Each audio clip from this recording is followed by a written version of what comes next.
And so having a location on the ground, and the FAA's answer is, well, we're going to educate the people so they won't confront you, is just totally naive.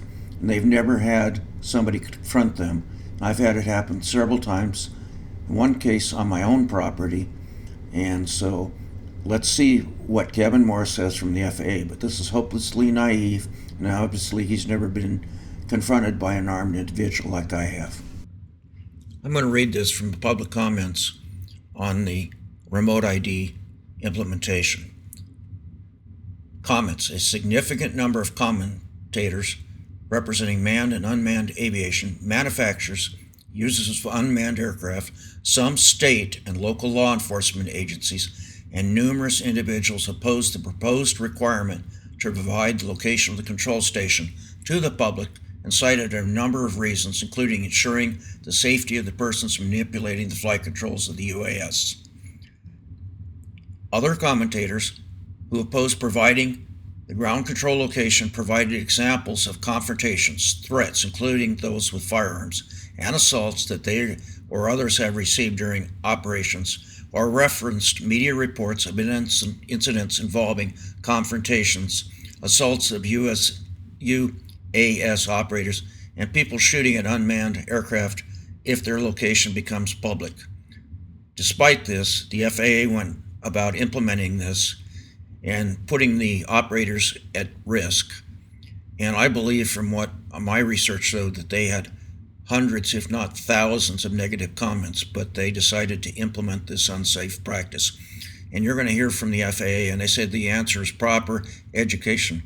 I can guarantee that a lot of the people that I've had confrontations with are in a rural area, and they're not going to read or listen to anything that the FAA or any other government agency is going to say, for that matter. So I resent being put at risk by this ill thought out. And obviously, these were experienced operators with real concerns, and all this is just blown under the table. Like, we're going to just put our Pollyanna blinders on and go ahead with our control mandates, even if we put you at risk. We don't care.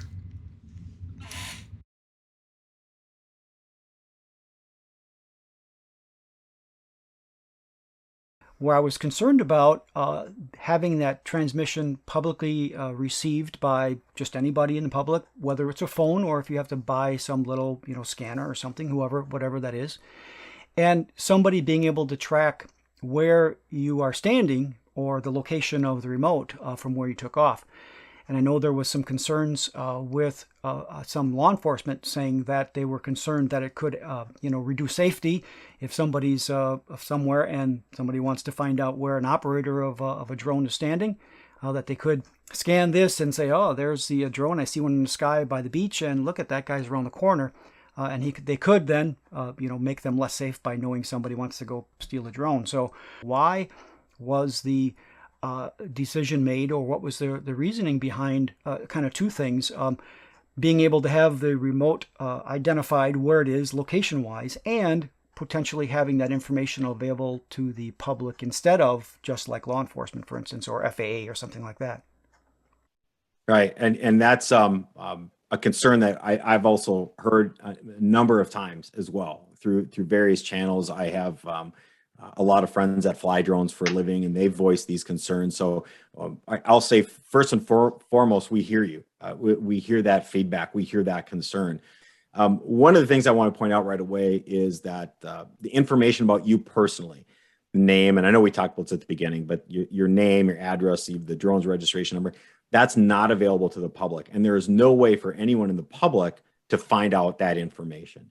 The only way that that information can be discovered is if FAA personnel need it because it's in our database, or law enforcement personnel need it, and then they have to go through their law enforcement assistant program personnel. We call our LEAP, but they're kind of our connection between the FAA and law enforcement. They go through their LEAP agents to find out that information. The drone registration, tying it to a name and an address, is not publicly available information. So that part is protected. But let's go back to maybe what your main concern was. Not so much people might know it's Keith, but maybe they know where Keith is standing flying the drone. One of the things we do in aviation a lot is accountability. And we have to accept certain things when we're operating aircraft in a shared resource, such as the National Airspace System. And part of that is an acceptance of people are going to know what I'm doing and where I am. ADS-B is a big portion of that. Even in areas where we don't have ADS-B, radar is tracking a lot of aircraft. So drones are really just, in a way, coming in line with a lot of that.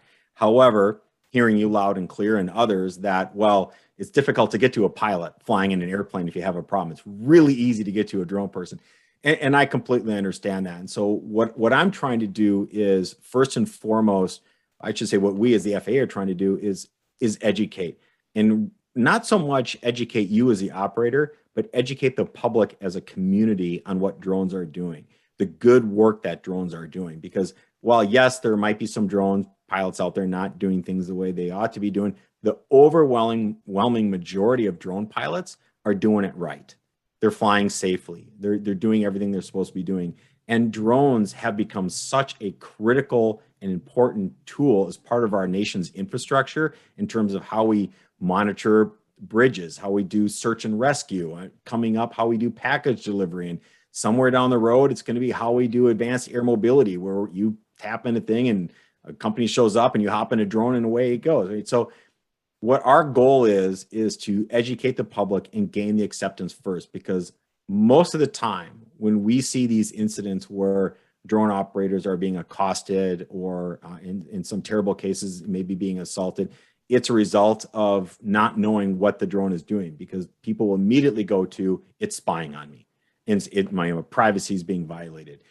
And while the FAA doesn't get into the privacy argument, we don't regulate that, we can certainly get into the education side of it and say, hey, look, these drones are doing a lot of good things. They're doing roof inspections after storms move through. They're doing damage inspection after natural disasters roll through. And so if we can get more of that education out, that should reduce the number of incidents that we're seeing. And as drones become more and more accepted as a whole, we should see those numbers go down as well.